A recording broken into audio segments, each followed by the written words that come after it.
What is up, everyone? Joshua Kessner here, doing a new episode of the Hockey Sense podcast.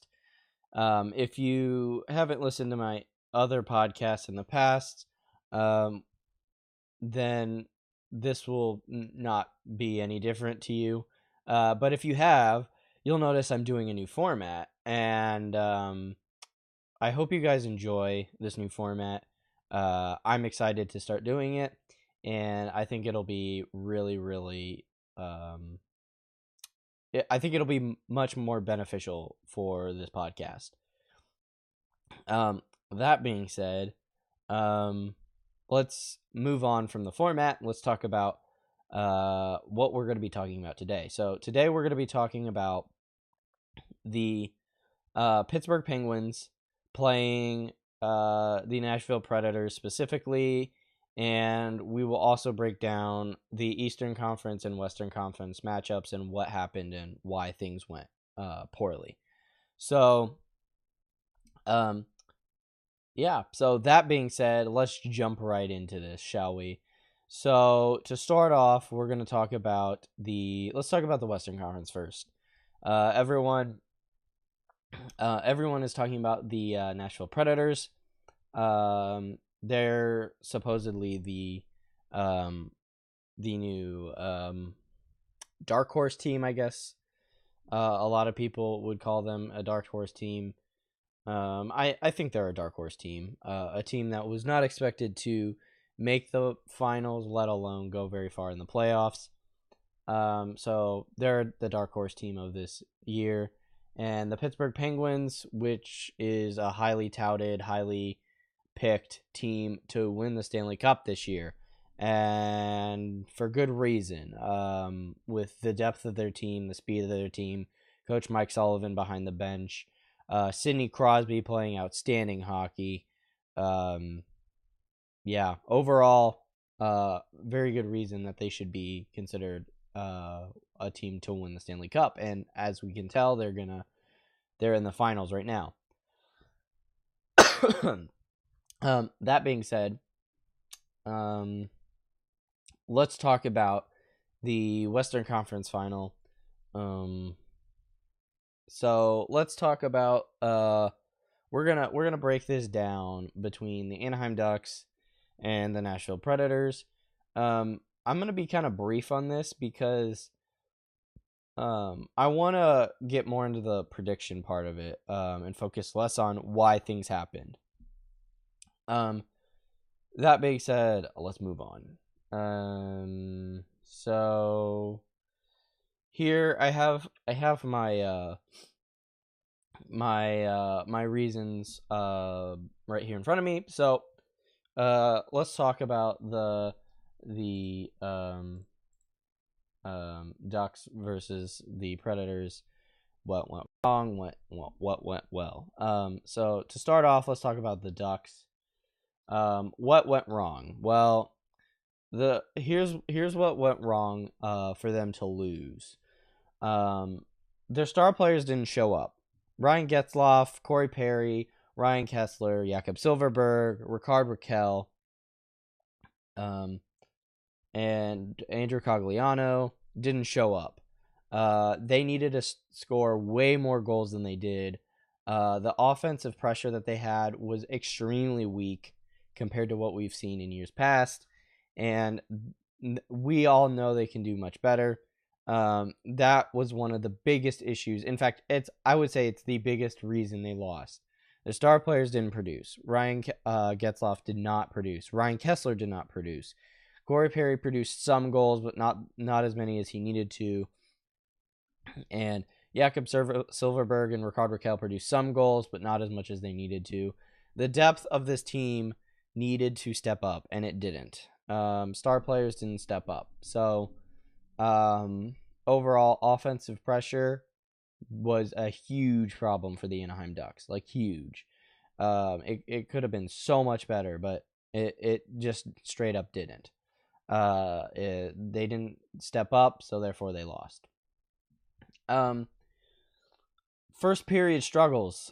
Defensively, first period struggles was awful. In fact, just letting teams score the first and second goals in multiple games is an awful idea in the playoffs. It's just a straight up awful idea. In fact, it's a terrible tactic. And I'm not saying that this was their plan, but they played terrible in the first periods of many games, and it hurt them. It was awful to watch them play. I'm sorry, I'm a Ducks fan, so it's kind of painful for me to watch them play sometimes like this. And this series was extremely painful to watch for me. I also thought this series was quite boring. Both teams were slow. Both teams played really defensive hockey. Not as exciting to watch this year. But that being said, the Ducks just didn't come out and play. That's straight up the point. I know people could be like, oh, the Preds are a better team. They're a deeper team. This, that, and the other. And on paper, they're right. I agree. But that doesn't change the fact that I think the Ducks could have easily won this series. I shouldn't say easily. I think the Ducks could have won this series. With how Ryan Getzlaf was playing, if Ryan Kessler and Jakob Silverberg and Corey Perry were producing and Patrick Eaves wasn't injured, I think this whole entire series would have been completely different. Again, that's a huge what if, a bunch of what ifs to make that happen. The series went how it went, though, so we're going to analyze how it went. But those two things specifically are major problems for the Anaheim Ducks, and they need to fix it for next year. Otherwise, they will not be winning a Stanley Cup anytime soon. What's the silver lining to the series for the Anaheim Ducks? Randy Carlyle did outstanding work for the Anaheim Ducks. I didn't think it would be this way for the Anaheim Ducks. I thought they would be out of a series, maybe second round. Coming by the time it got to December, I thought the way they were playing just average hockey, not doing very well. Come around March time, I thought they were playing outstanding hockey. And then they kind of died off a little bit, as we could see getting to the Western Conference Final. Overall, I thought they could I thought they could win the cup. And I still think they could have won the cup, but a couple of major important factors happened that caused them not to win the cup.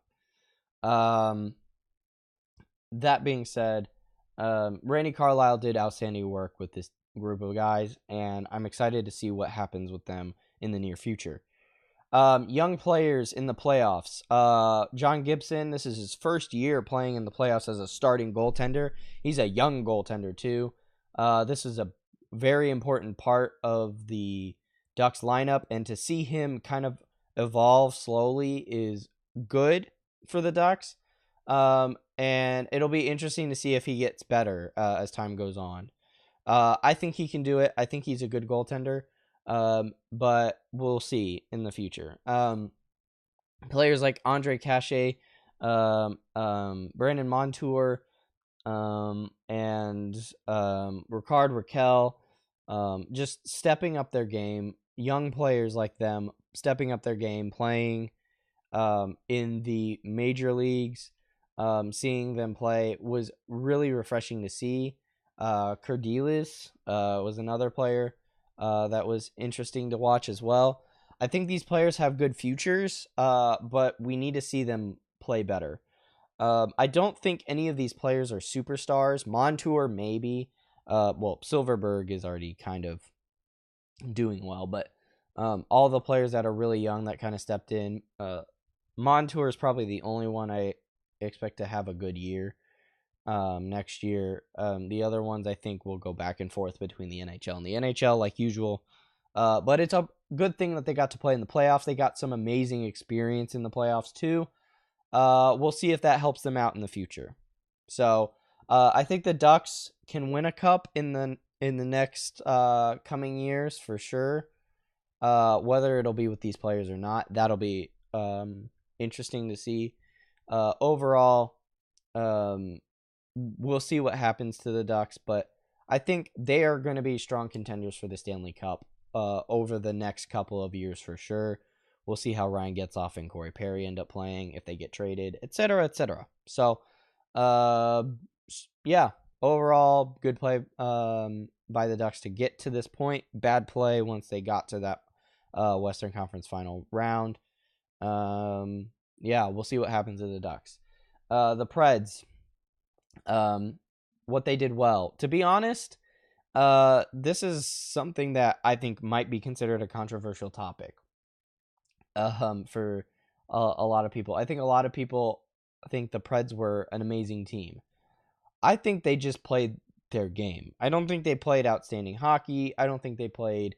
I mean, they're good enough to make it to the finals, obviously. But I think that what happened was kind of just something that happened in their favor. They played against an awful Blackhawks team. They played against a mediocre St. Louis Blues team. And they played against a Ducks team that kind of let their foot off the gas pedal. And made it a little bit easier for them to win. I think overall, granted, I think that the Ducks and the Preds series should have been the toughest series for the Predators and the Ducks. And I think it should have gone to Game 7. But the Predators, I think, got a little bit lucky with the Ducks letting their foot off the gas pedal once again in the Western Conference Final. I say once again because the Ducks have done this before. They did it with the Chicago series, Chicago-Anaheim series in 2015. So, yeah, it'll be interesting to see what happens with the Preds. But I think they just played their game, and they got lucky playing some teams that should have, were picked way before them to get to the finals for good reason. And those teams just didn't show up. So, I don't know. I'll give Nashville credit. They played well enough to get to the finals. But not I don't think they really played that tough of competition, to be quite honest. And in the finals, they're going to be playing some really, really tough competition. So yeah, I don't know. I think that they just played their game pretty much. The downside to winning the conference final, what was the downside to this? Well, the downside to this was injuries. They lost Ryan Johansson permanently, and they lost Mike Fisher. I don't know how long that's for. I think he will be back next round. But the fact of the matter is they lost Ryan Johansson, who's an important part of their lineup. Second thing is that the only people that really stepped up their game, in my opinion, were Pekka Rinne and Philip Forsberg. Those two players carried this team. Without them, they're useless. They're a useless team. And I think that Philip Forsberg is the first star of this team. I know that's probably controversial because a lot of people are like, oh, Pekka Rinne did some outstanding goaltending work. And I agree, but I think he's a second star, and here's why. Without Philip Forsberg, they don't win. They don't get to the Stanley Cup Final because the amount of goals that Philip Forsberg scored in important game situations are really, really helpful to the Nashville Predators. Pekka Rinne, they haven't had a player like Philip Forsberg really step up their game. And Philip Forsberg this year stepped up his game and played outstanding hockey. And because of that, it's benefited the Nashville Predators. A couple years ago, we didn't see that. Last year, we didn't see that. And they had some really good defensive play and really good goaltending out of Pekka Rinne. So I think Philip Forsberg is the first star MVP of the Nashville Predators. But he's carrying the team. He and Pekka Rinne are carrying the team all by themselves. So that being said, yeah, let's move on. Let's break down the we're gonna break down the basically what the Stars did for both of these teams here. So let's break down the Preds and the Ducks leaders.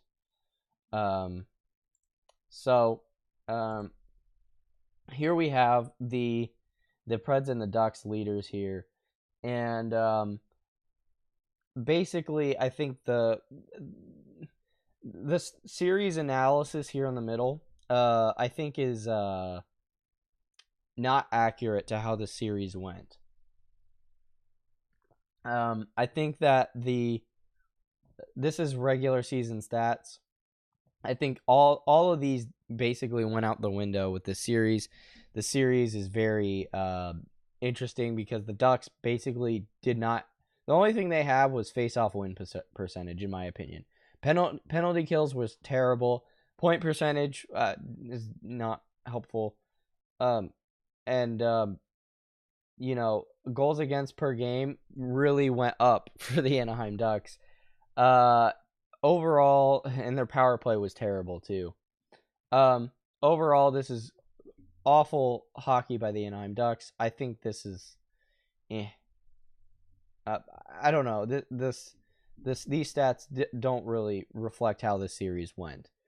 If you want to look at the Ducks leaders, Jakob Silfverberg with 9 goals. Ryan Getzlaf with 11 assists. Ryan Getzlaf with 19 points. Antoine Vermette, 60.79% face-off win percentage. That is actually really impressive, and he did his job. Antoine Vermette did outstanding work for the Anaheim Ducks. John Gibson, 9 wins and a .918 save percentage. This is also a very controversial thing. I think John Gibson did outstanding work in net for the Anaheim Ducks. He was outstanding as a goaltender. I think that the team just didn't play in front of him. A lot of people blame John Gibson for how he played, including an article from the NHL that we'll see here in a moment. I disagree with that. I think he played well. The team just played terrible in front of him. Ryan Getzlaf with 11 assists and 19 points. Awful. The 11 assists is good, but he needs to be a goal leader. 19 points is low for him. He needs more. Jakob Silfverberg was on the low end of producing points, and he was the most point-producing player for their team. That's terrible. He needs to be producing more.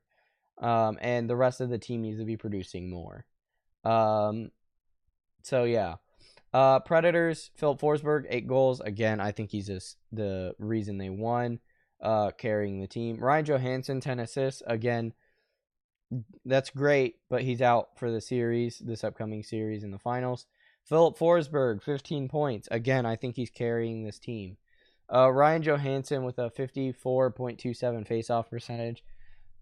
Great work by Ryan Johansson. Unfortunately, he's out for the finals. Pekka Rinne, 12 wins and a .941 save percentage. Outstanding work for Pekka Rinne, and I don't want to discredit his save percentage and stuff at all, but I think that Nashville played way better defense in front of him than Anaheim. If Pekka Rinne was in the netminder for the Ducks, I think he would have the same save percentage as John Gibson here, and John Gibson would have the same save percentage as Pekka Rinne here, probably. Or roughly hereabout. Not the exact same, but roughly hereabout. I think that the Predators honestly just played better hockey in front of Pekka Rinne. I know that's controversial. They played well defensively, but at the same time, Pekka Rinne did do outstanding work in really important situations. So I still think he's a second star of this team. I will not disagree with that. But also I think the team did play well in front of him. They just didn't do well offensively, in my opinion. Yeah, that's basically all I want to talk about for how the stats went. I'm gonna go through this really quick. I want to transition into the how the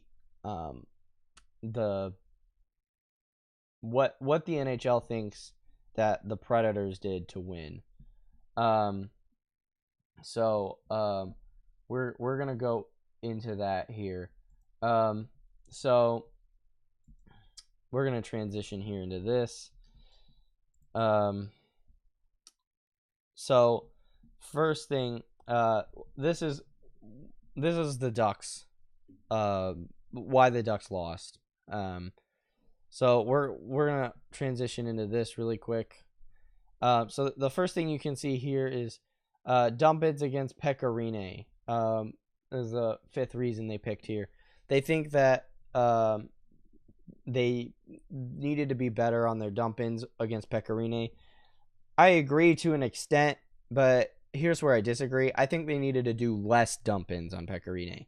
It's not that they needed to be more creative with them. They just needed to do less dump-ins in general. They didn't do very well at going into the corner to get the puck very well. Or they didn't do that very well to go in the corner and get the puck.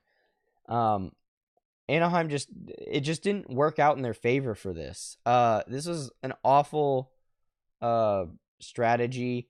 I mean, in the third period of Game 6, they were just dumping the puck. I swear, I saw 40 dump-ins for the entire period for them alone, and it was annoying. Terrible strategy. It didn't work. They needed to change up their strategy. This was a bad idea. I agree dump-ins were the problem. I don't agree with why, though. I think being creative is helpful to an extent, but I think that they needed to just do less dump-ins and try and carry the puck over more and more. I understand that Nashville is making it difficult, but they just needed to be better in this regard all around.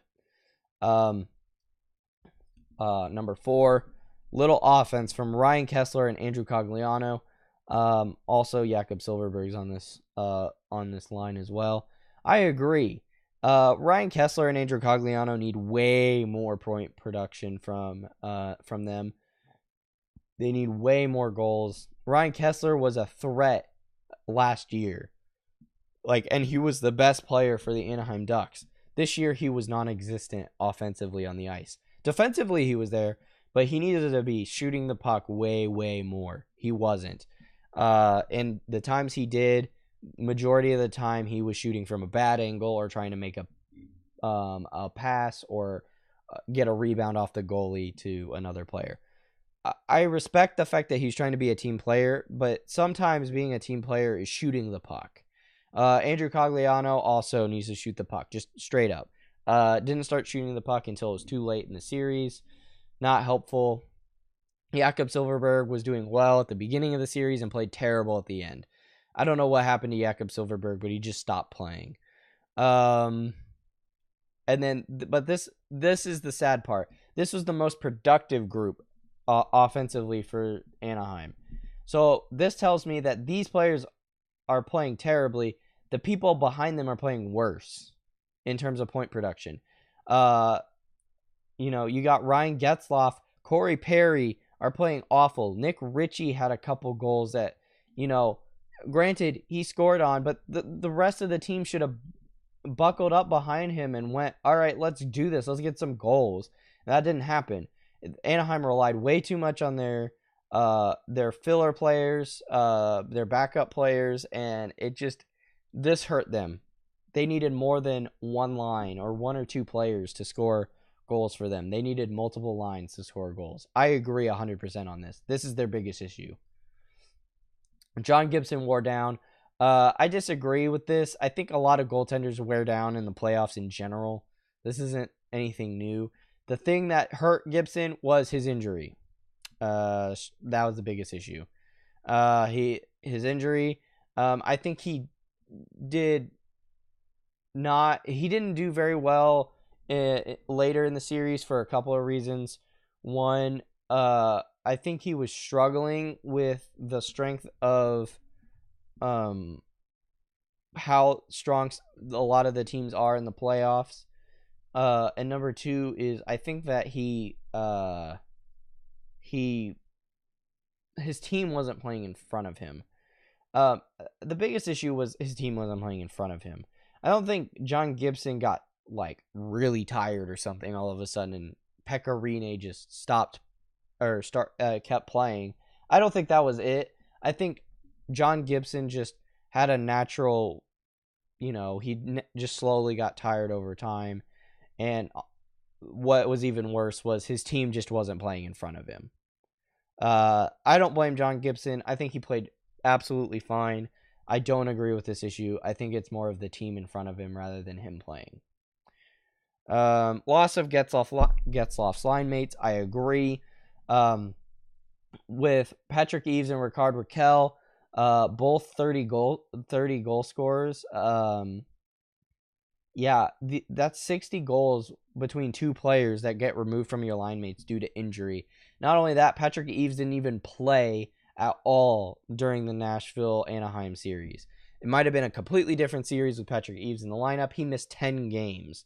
I don't know what his injury was, but clearly it was serious enough to keep him out for 10 games. Without Patrick Eaves and Ricard Raquel, who got injured late, that's a big, big problem. And they just didn't have people to cover them. Third period problems. I disagree with this. I think it's first period problems. Third period, they didn't play great either, but I think that their first period problems were the biggest issues. They would go into games and get down 2-0 way too often. This hurt them way too much. I disagree with this issue completely. Their third period wasn't great, but their first period was a bigger problem. That's the bigger issue here. Overall, I would agree with the majority of this stuff.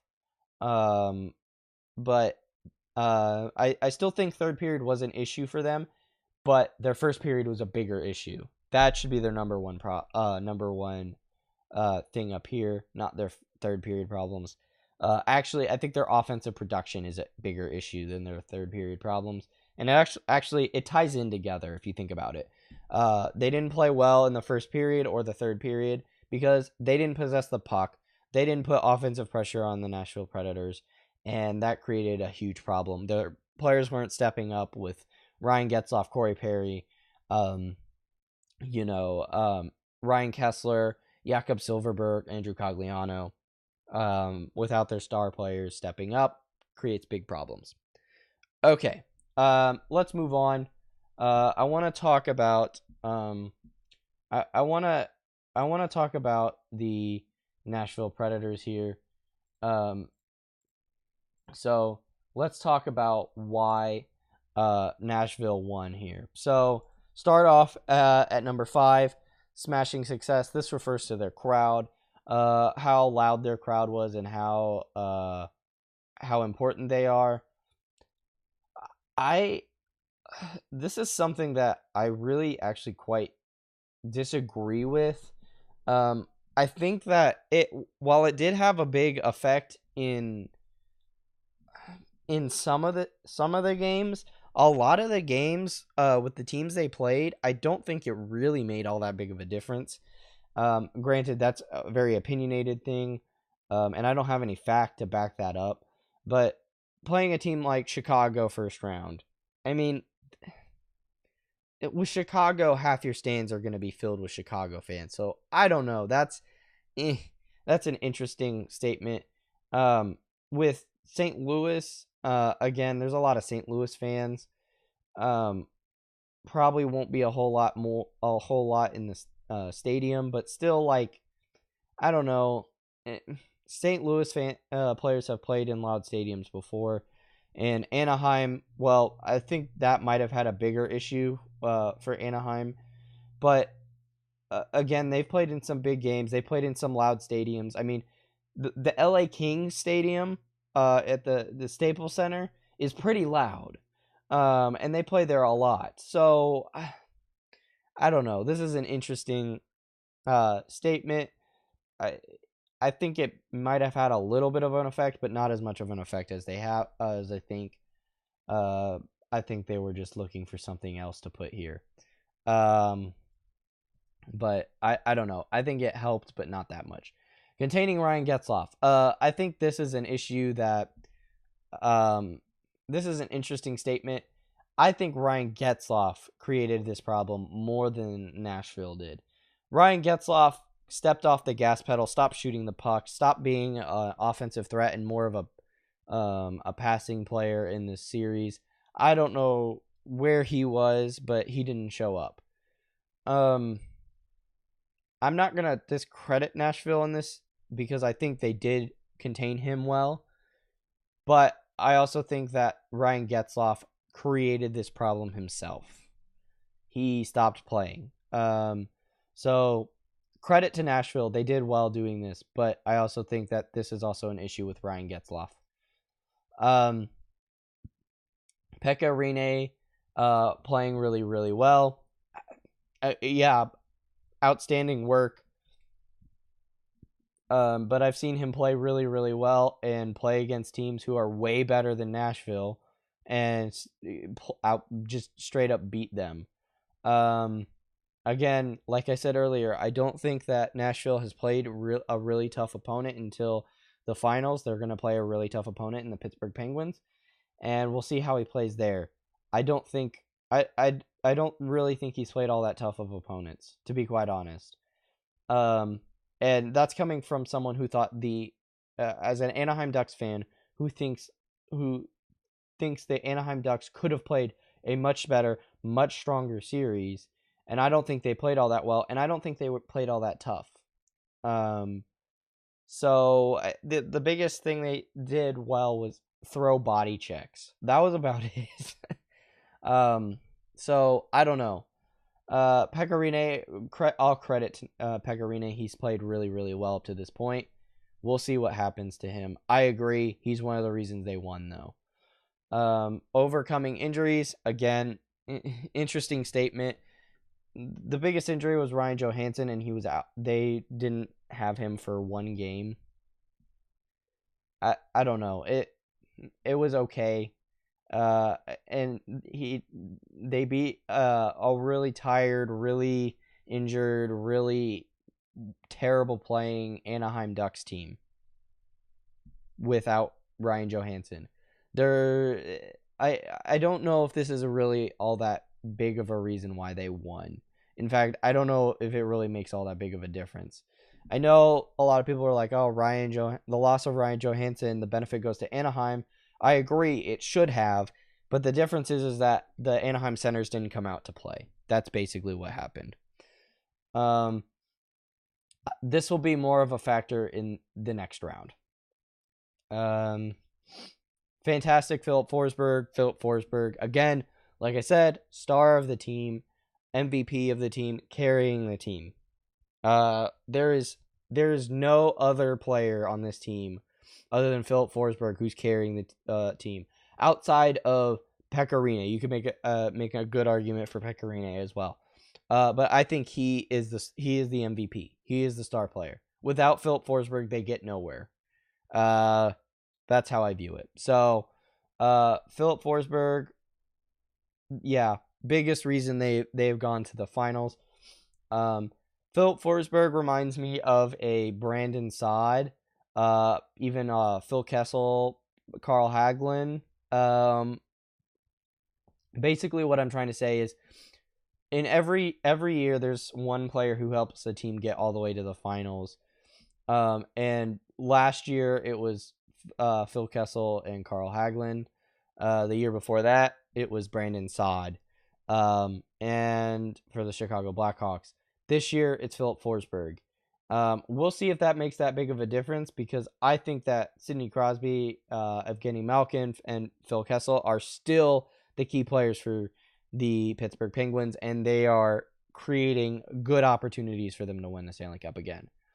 But I agree with the statement. Without Philip Forsberg, they get nowhere. All right. Let's talk about the Senators and the Pittsburgh Penguins here. So we're gonna talk about them. Let's start with the Penguins again. What did they do right? Well, they played speed. They played with speed. And they did extremely well with that. Their star players stepped up. Sidney Crosby, Evgeny Malkin, Phil Kessel. They all played well. And on top of that, we have Matt Murray, who is playing being an outstanding goaltender again. And you have a good goaltender in Fleury as well. That's something that Nashville doesn't have. Not only that, you have Sullivan behind the bench as the coach, and I think he is the best coach in the league. We will talk about all this stuff later, but overall, they just played a solid Pittsburgh Penguin hockey, and they played some of the toughest opponents in the league, in my opinion. What is the downside to them winning the conference final? Production struggles started to show up a little bit with Kessel, or I'm sorry, not Kessel, Crosby and Malkin. We'll see if this carries over. I don't think it will. I think that Ottawa just played really well with them. Outside of that, I don't think there's anything really bad that they did. They just had a couple bad games here and there. They didn't play as consistently as they haven't played as consistently as they have last year, but still consistent enough to get to the final and definitely deserve to be in the finals. All right, let's move on. Well, what do the Senators do right? Or what is the silver lining, I guess I should say. Honestly, I'm not really quite sure. They played this trap defense, which I think really helped them out. That being said, offensive production was good enough to get to the Eastern Conference Final, but they played a Rangers team who kind of didn't show up. I shouldn't say they didn't show up. A Rangers team which is not a Rangers team that we've seen in years past. A weaker Rangers team, a team that has been struggling over the kind of the end of the season, and they struggled all the way through this playoffs, I think. I think overall they did struggle. The Ottawa Senators really took advantage of that. I think that granted, I think that that the Ottawa Senators deserved to be in the Eastern Conference Final. I'm just kind of curious. I'm not really quite sure what they did. They had good defense from their players, and Anderson did well in net. Offensively, they had clutch goals from multiple players, but overall their offensive production I don't think was enough, and I think the injury to Erik Karlsson was a huge deal in this series, in the Eastern Conference Final. So yeah, let's talk about what they did wrong though to lose this series. I think honestly, depth was their weakness this year. I don't think they did anything wrong, and I think the team played well for where they are. I think honestly that Pittsburgh just had way more depth. Well, not I shouldn't say way more depth, but they had more depth. There's a reason Pittsburgh is the best team in the league, or one of the considered to be the best team in the league. I think Pittsburgh does it for good reason, because they have depth on their bench. They have some star players that step up when needed, and they have a good coach. Not to bash the Senators or anything, and I'm not going to say that their coach is bad, because I think he did outstanding work with the Ottawa Senators. I just think depth was a big issue for them. Players like Derek Brassard, Bobby Ryan didn't really step up when they needed to. Erik Karlsson provided a lot really had to help out, provide help with the offense. And I think that Players like John Gabriel Pageau and Kyle Turris had to do the majority of the work for them. So yeah, overall, that's how I view this. That being said, let's see what the well, I shouldn't say let's see, because the NHL does not have any articles on this. I think John Gabriel Pageau creates a big is a big reason that they got to where they were, as well as Kyle Turris. But I do have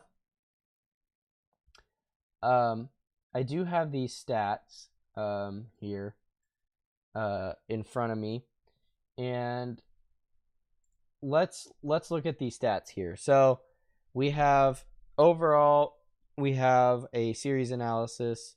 This is not supposed to be a series schedule here. Hold on. We have a series schedule that is being shown. Not quite sure why. Here we go. So we have series analysis, Penguins leaders here and Senators leaders here. I think that the Pittsburgh Penguins, we have let's start with them first. So Jake Gensel has 9 goals. The funny thing is here, I didn't know he had the most goals, but players like Sidney Crosby, Phil Kessel, Evgeny Malkin are all on the list for the amount of goals that are in the league right now for most playoff goals. Then we have Evgeny Malkin with 17 assists and 24 points, leading both of those categories as well. Again, I think this shows the depth of the Pittsburgh Penguins and the amount of players that are stepping up. Face-off percentage, Matt Cullen has a 56.45 win percentage. That is actually really impressive. And if you listened to the Cardinal Sports Live podcast called Past the Blue Line this semester, or this over the spring at all, you'll have listened to me talk about how face-off percentage, I think, is going to be a big reason for teams to win. And Pittsburgh Penguins were really high on that list, as well as the Anaheim Ducks. I think those were the 2 highest teams. And as you can see, Pittsburgh not slowing down on the face-off percentage. Really important for the Pittsburgh Penguins. Wins, Marc-Andre Fleury has 9 wins, and he has a .924 save percentage. Apparently they wanted to add shutouts on this list as well. 2 shutouts versus Craig Anderson's 1 shutout. Marc-Andre Fleury has played outstanding for the Pittsburgh Penguins. I think he just got unlucky with a 5-goal game where the Senators just came out rolling. Matt Murray, I think, will be starting in the finals. And so this is interesting in my opinion. Let's talk about the Senators, though. So the Senators, John Gabriel Pageau with 8 goals. Again, I thought he was kind of the workhorse for this team. 8 goals, impressive. Kyle Turris, I think, is close behind. Let's look at Erik Karlsson with the most assists and the most points. Again, I think he was a workhorse defensively, as a defensive offense. An offensive defenseman is how I should phrase it. As an offensive defenseman, Erik Karlsson is an outstanding player, and there's a reason he's a captain, and the reason he stepped up is, well, the reason they won where they got to where they are. Unfortunately, he wasn't able to do enough to get them to the finals. John Gabriel Pageau had a good face-off percentage, 54.27. Pretty even in terms of face-off percentage between the Senators and the Penguins. Craig Anderson, 11 wins, .922 save percentage, and 1 shutout. Craig Anderson played outstanding. And I think he is the best goalie in this in the Eastern Conference playoffs for sure. I think he played the best. I think the team in front of him just didn't play didn't play well enough. Props to Craig Anderson. He's done outstanding work and done really, really well. Especially bouncing back from where he was last year, which was he didn't play very well. Overall, the interesting thing you'll notice is the amount of depth on the Penguins versus the amount of depth on the Senators. You'll see that John Gabriel Pageau and Erik Karlsson are the 2 players for them. And for the Penguins, you have Jake Gensel, Evgeny Malkin, Matt Cullen, Marc-Andre Fleury, and we all know that Sidney Crosby and Phil Kessel are on the goals list and the assist list as well, pretty high up there. And Matt Murray is also probably going to have a high save percentage as well. The depth of the Pittsburgh Penguins is outstanding this year, and it's because it hasn't really changed from last year. Overall, I think that is a huge reason they won. Also, you'll notice the series analysis. Let's go over this. I think this was pretty standard for what we saw. We had a good goals for per game. The Penguins really showed that, I thought. Goals against per game, I agree. The Senators had more goals against per game. I would agree. Obviously, they lost the series, but I think that there's a good. They had the reason they lost was because they didn't score enough goals, and they had they offensively struggled to score basically. Goals against per game. They did pretty well defensively. They just struggled offensively. Power play. Yeah, power play was, I think, pretty even. Pretty standard. What you see here is pretty accurate. Penalty kill, again, pretty accurate, pretty average here. Face-off wins. The Senators actually had a higher face-off win percentage, which I think is interesting. But I think that in the actual series, how it played, I think that the Penguins played better, winning face-offs. Overall, yeah. Strength goes to the Penguins for good reason. That being said, we've talked about what is going on with the Senators and we've talked about what's going on with the Senators and the Penguins here. We are going to talk about we're going to transition now into the what is going on for the finals and my prediction for the finals and how that's going to turn out. So, the finals are an interesting matchup. 2 interesting teams. The dark horse team of the Nashville Predators versus the strong play of the Pittsburgh Penguins and the depth of the Pittsburgh Penguins. Will the Pittsburgh Penguins prevail and win a second Stanley Cup for the second year in a row?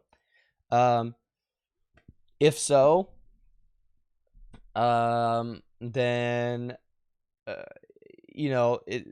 Penguins are going to show how strong and how important they are to the league.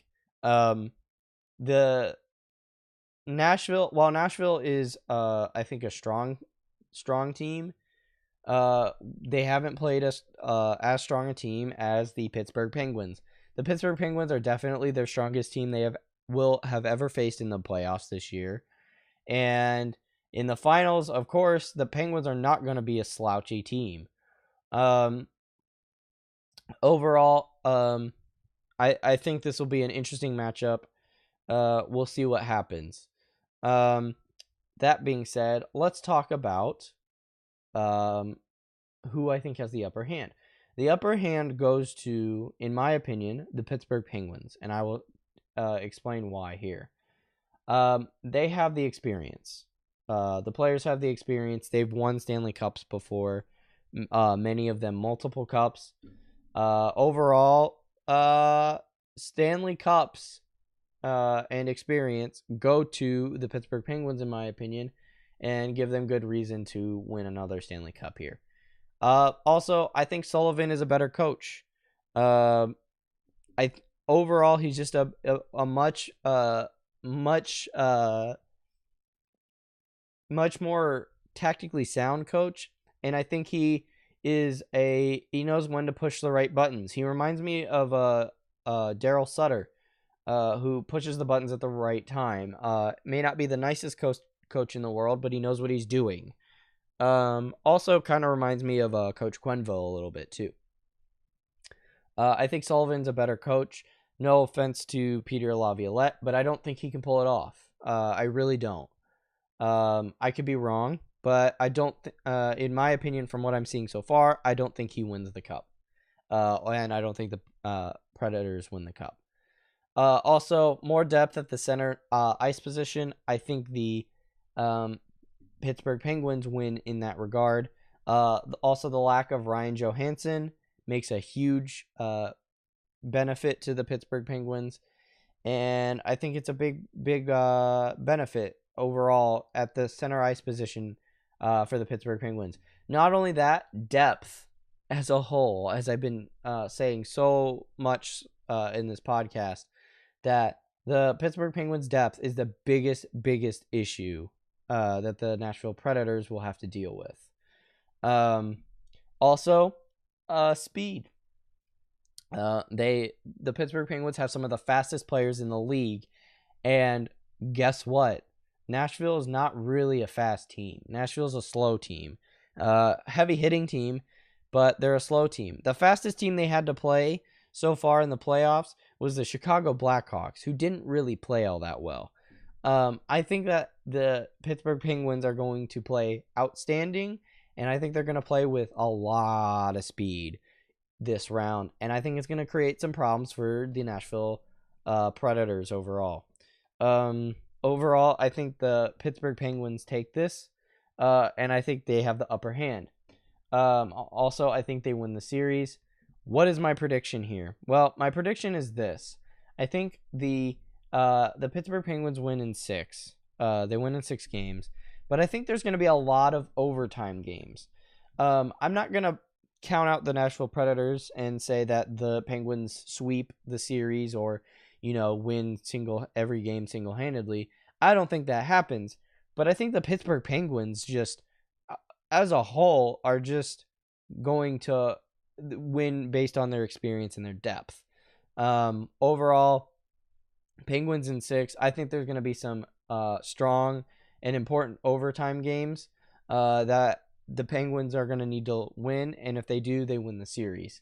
I think the Penguins are just a better team overall, which is painful for me to say, being a Rangers fan. But I think they just are a better team overall. Also, I think Matt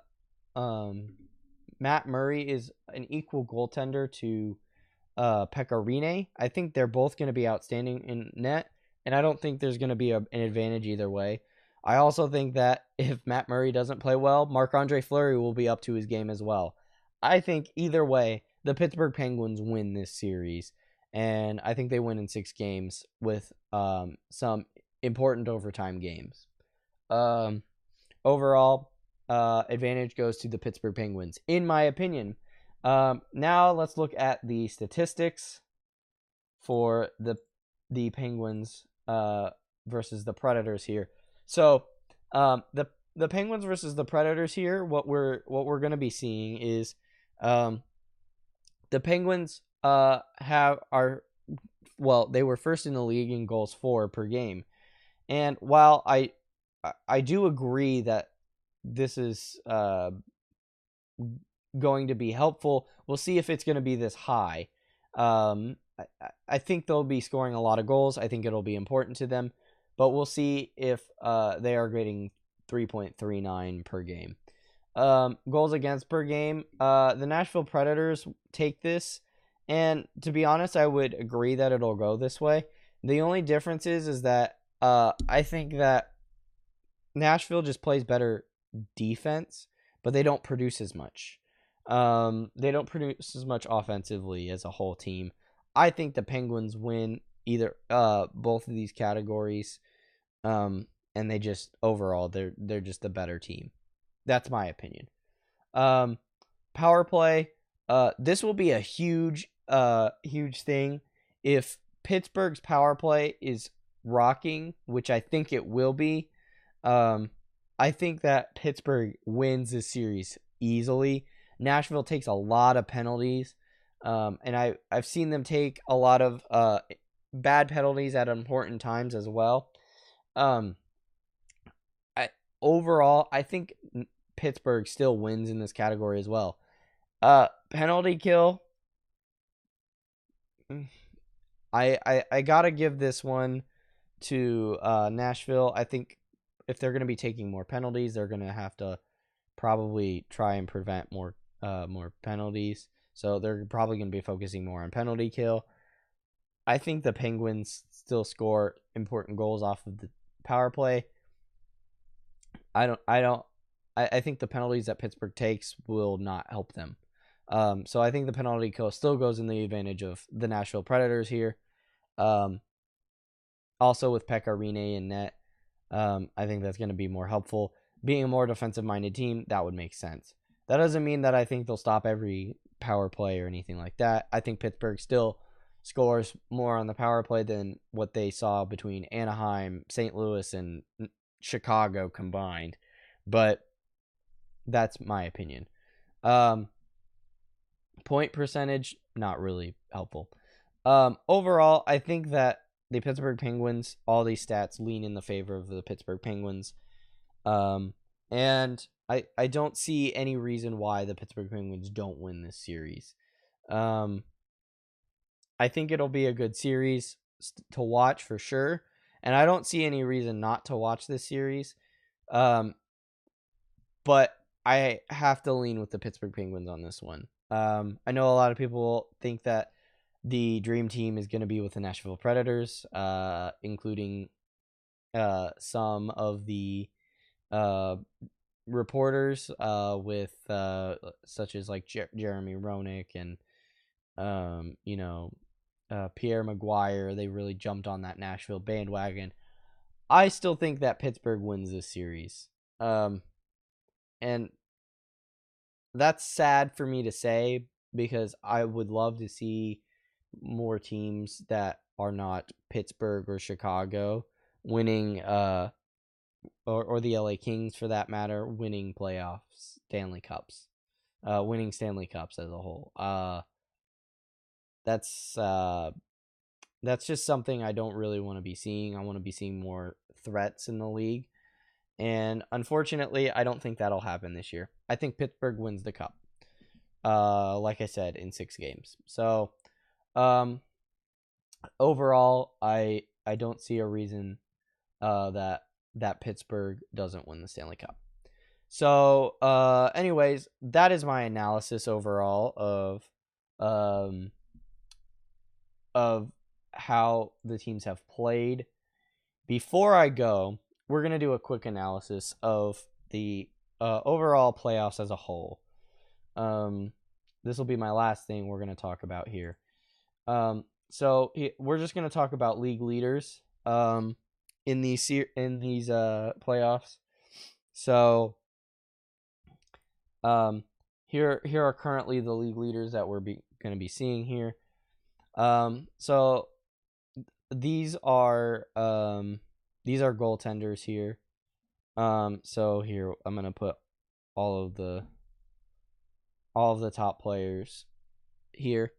So we'll start off with goaltending. Goaltending I don't think will be as accurate because Matt Murray will not be in net for the Pittsburgh Penguins. Or I mean, he will be in net for the Pittsburgh Penguins, and Marc-Andre Fleury will not be in net for the Pittsburgh Penguins. So I think these numbers are skewed a little bit. So let's start off with goals against. 1.7 for Pekka Rinne. As you can see, Pekka Rinne leads all these categories, but 1.7 for Pekka Rinne, which is really outstanding. Save percentage, 0.941 for Pekka Rinne. Again, pretty outstanding stuff. Wins, 12 wins for Pekka Rinne.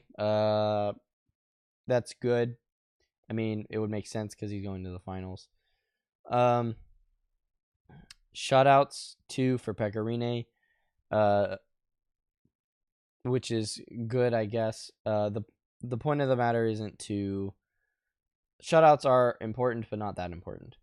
Pekka Rinne obviously is a league leader for good reason, but the downside to this is that Pekka Rinne played all the games Matt Murray did not. So yeah. Let's move up here. We're going to talk about offensive producers here. So let's start off with points. In the points category, I'm just going to go down the list. So these are the top 10. I'm going to read how many are Pittsburgh Penguins. And then we'll go through how many are Nashville Predators. All right, points. Evgeny Malkin leads. Sidney Crosby is right behind him. Phil Kessel is 4th. Jake Gensel is 6th. Yeah. 2, 4, 5. Yeah, 6th. Okay. So that is 4 Pittsburgh Penguins players in the offensive playoff point producing leaders. All right, let's go through the list and see who's a Nashville Predator. Oh, look, Philip Forsberg. So 4-1. Good reason I say the Pittsburgh Penguins will win. Phil Forsberg, definitely MVP for the Nashville Predators, though. All right, let's start off with goals here. So goals. Again, we'll do the same thing here. Goals. Jake Gensel, Pittsburgh Penguin. Evgeny Malkin, Pittsburgh Penguin. Sidney Crosby, Phil Kessel. All right, same 4 people, right? We have the same 4 people on this list, and Philip Forsberg is the only Nashville Predator on this list. Moving down to the assist area, we're going to do the same thing. Evgeny Malkin, Sidney Crosby, Phil Kessel. There's 3. So there's 3 Pittsburgh Penguins, and we have Ryan Johansson, Victor Arvidsson. So 3-2. But again, this is same 3 players on all 3 of these lists for the Pittsburgh Penguins versus 1 player who's on all 3 of these lists for the Nashville Predators. It's a big deal for that to happen.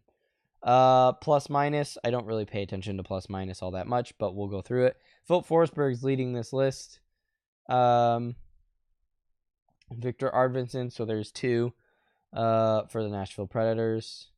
Ryan Johansson, so there's 3 and 1. Okay, so there's 4 and there's 5. So 5 for the Pittsburgh Penguins versus 1, or I'm sorry, 5 for the Nashville Predators versus 1 for the Pittsburgh Penguins. This is important, but not as important as the other 3 here, as you can probably tell. Good reason for me to say that the Pittsburgh Penguins will win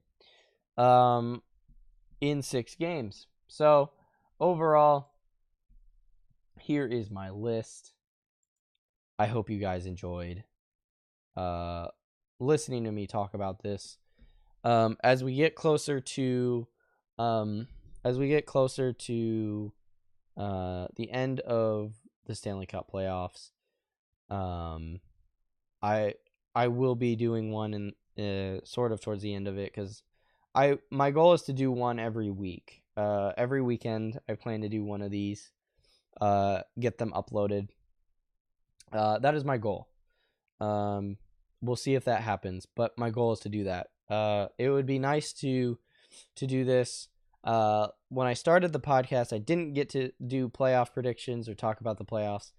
And this year I do. So it's cool that I get to. Um, so next weekend, I plan to do another one of these talking about what's going right, what's going wrong, and we'll talk about it then.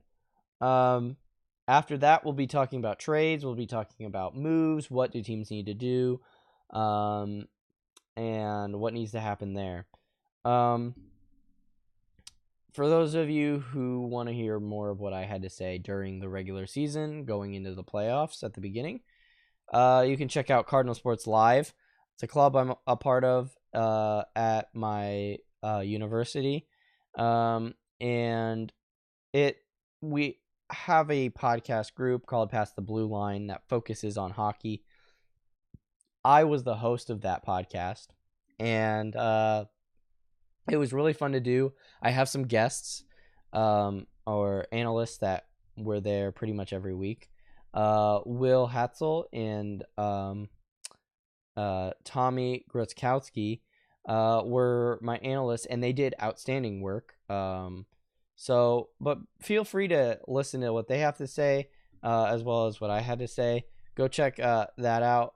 You just search for Cardinal Sports Live on YouTube. There's a channel called Cardinal Sports Live. And look for Past the Blue Line podcasts. You can hear more of what I have to talk about. I also plan at some point uploading those to my channel. So you'll be able to see what I was able to do. Anyways, guys, I hope you guys enjoyed listening to this. I hope you guys enjoy the new format. Leave a like down below. Leave a like down below if you like this video. Subscribe to hear more of this stuff. And leave a comment on if you agree, disagree, etc. So just leave a comment down below what you want to hear more of. Hear me talk more about, maybe talk about a specific team coming in the off season or whatever. Leave a comment down below on stuff like that. I'm open to suggestions. Do you guys like the format? Do you dislike the format? Let me know. That being said, I hope you guys enjoyed, and I will talk to you guys in the next podcast. And thanks for tuning in, and I'll talk to you guys later. Bye.